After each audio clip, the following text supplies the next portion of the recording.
Hichi ni kile ambacho kinaendelea kwenye vita vya Israeli dhidi ya Iran, vita ambavyo vinaendelea kushika hatamu au kushika kasi kwelikweli.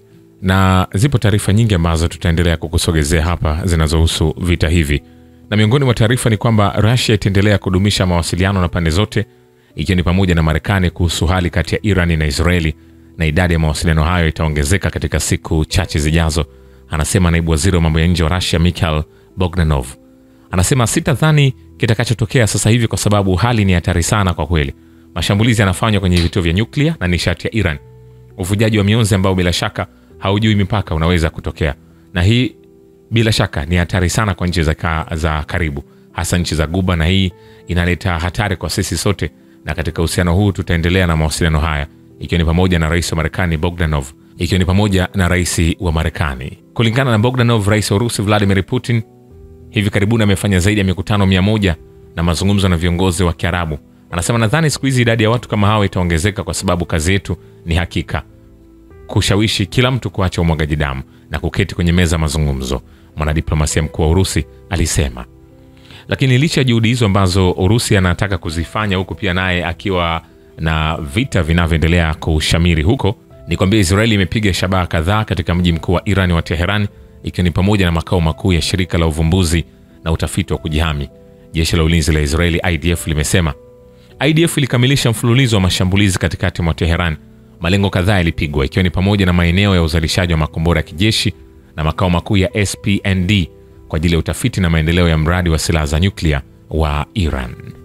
Kwa mujibu wa jeshi la Israeli, shambulio hilo la usiku lilihusisha ndege 60 za kivita ambazo zilirusha takriban risasi 120. Vile jeshi la anga la Israeli limeshambulia mitambo na rada na mifumo ya makombora ya Iran iliyoko katika maeneo ya Isfahan na Teheran, shirika la habari la jeshi limeripoti. Katika siku za hivi karibuni, ndege za kivita za jeshi la wanahewa la Israeli zilishambulia mifumo ya makombora ya Iran na mitambo ya rada katika maeneo ya Isfahan na Teheran, ambayo ilikusudiwa kulenga ndege za jeshi la ulinzi la Israeli na kuvuruga operesheni zao, ilisema taarifa hiyo. Wanajeshi wa Israeli wameweza kuyashambulia makombora matatu nchini Iran pamoja na kamanda aliyekuwa anajiandaa kurusha makombora hayo, vyombo vya habari vya jeshi vinaripoti. Wanasema muda mfupi uliopita wanajeshi wa ulinzi wa Israeli walipiga kurusha makombora matatu yaliyokuwa tayari kurushwa eneo la Israeli na kamanda kijeshi ambaye alikuwa akifanya kazi ya kurusha makombora hayo, ilisema taarifa hiyo, ikiwa na maana kwa sasa Israeli anaamua kuingia ndani zaidi kwenye maeneo nyeti ya jeshi la Iran ili kuweza kuhakikisha basi anamzuia Iran asiweze kurusha makombora, maana makombora ya Iran yameendelea kuleta madhara makubwa kwa Israeli ndani ya maeneo yake mbalimbali. Mifumo ya ulinzi wa anga ya Iran imeondoa ndege kadhaa zisizo na rubani za Israeli katika mji wa Rei Kant kusini mwa Teheran, jeshi la walinzi wa mapinduzi ya Kiislamu la Iran limesema. Ndege isiyo na rubani ya utawala wa Kizayuni Israeli iligunduliwa na kuangushwa na mifumo ya ulinzi wa anga. Ndege mbili ndogo pia ziliharibiwa karibu na kiwanda cha kusafisha mafuta cha Teheran, IRGC ilisema, kama ilivyonukuliwa na shirika la habari la Mehr. Vilevile mamlaka Katari imepokea onyo kutoka kwa Iran wiki hii kwamba iwapo Marekani itaanzisha operation dhidi ya Teheran, huenda Marekani ikashambulia kambi za Marekani katika Guba ya Uajemi. Mojawapo kubwa zaidi kati ya hizo zipo karibu na mji mkuu wa Qatar. Gazeti la The Washington Post limeripoti likiwa nukuu na diplomasia wa Ulaya. Kambi kubwa zaidi ya jeshi la anga la Marekani kwenye eneo hilo, Al Udeid, ipo kwenye eneo la Qatar. Inatumika kama kituo cha amri ya mbele cha kamandi kuu ya Marekani CENTCOM na ni nyumbani mwa hadi wanajeshi 10,000. Malengo ya mashambulizi ya Iran iwapo Marekani itaamua kujiunga na operation ya Israeli dhidi ya Tehran, huenda yakawa vituo vingine vya Marekani katika eneo lote la Mashariki ya Kati pamoja na balozi za kidiplomasia za Washington katika eneo hilo. Gazeti hilo lilisema tishio hilo pia linaweza kutoka kwa wanamgambo wa Kiislamu wenye itikadi kali wanaounga mkono Iran.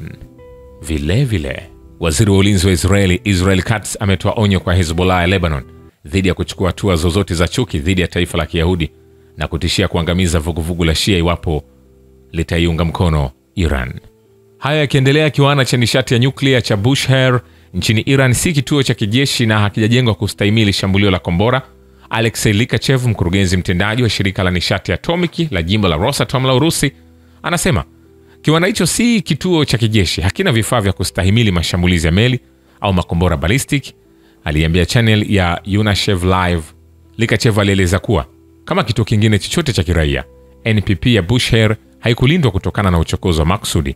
Kituo kina mfumo wa ulinzi dhidi ya matetemeko ya ardhi. Vituo 5 vya matibabu nchini Iran vimepata uharibifu kutokana na mashambulizi ya Israeli. Rais wa chama cha Hilali Nyekundu cha Iran anasema ingawa hakukuwa na mapigo ya moja kwa moja, hospitali 5 ziliharibiwa.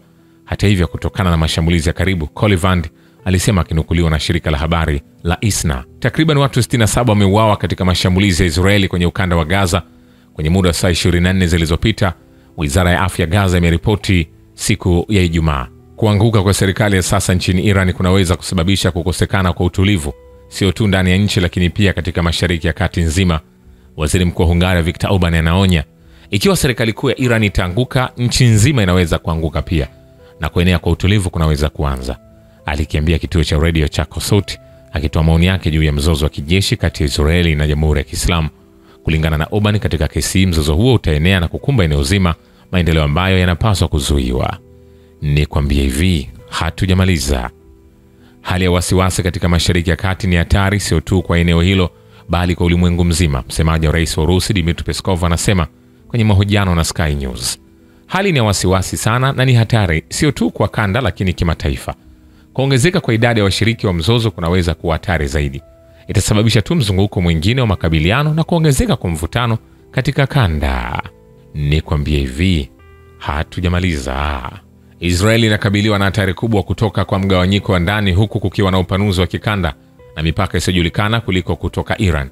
Mkuu wa zamani wa kijasusi wa Israeli Mossad Tamir Pardo anasema, kulingana na yeye, tishio lililopo kwa Israeli liko ndani. Kuishi kwetu kumehatarishwa sio na Tehran lakini na Tel Aviv kwa njia mfano, Pardo alisema katika mahojiano na gazeti la Uswizi la Nur Zacha Zeitung. Alibainisha mpasuko mkubwa wa kijamii, mzozo ambao haujatatuliwa Palestina na misimamo mikali ya kisiasa kama hatari halisi. Anasema Iran ni hatari lakini haitishi uwepo wetu. Ikiwa tutashindwa kusuluhisha ndani, tutaanguka kutoka ndani kabla ya kuharibiwa nje, alisisitiza. Vilevile hifadhi ya mafuta yasiyosafishwa nchini China imefikia viwango vya rekodi, huku kukiwa na ongezeko la mzozo katika Mashariki ya Kati.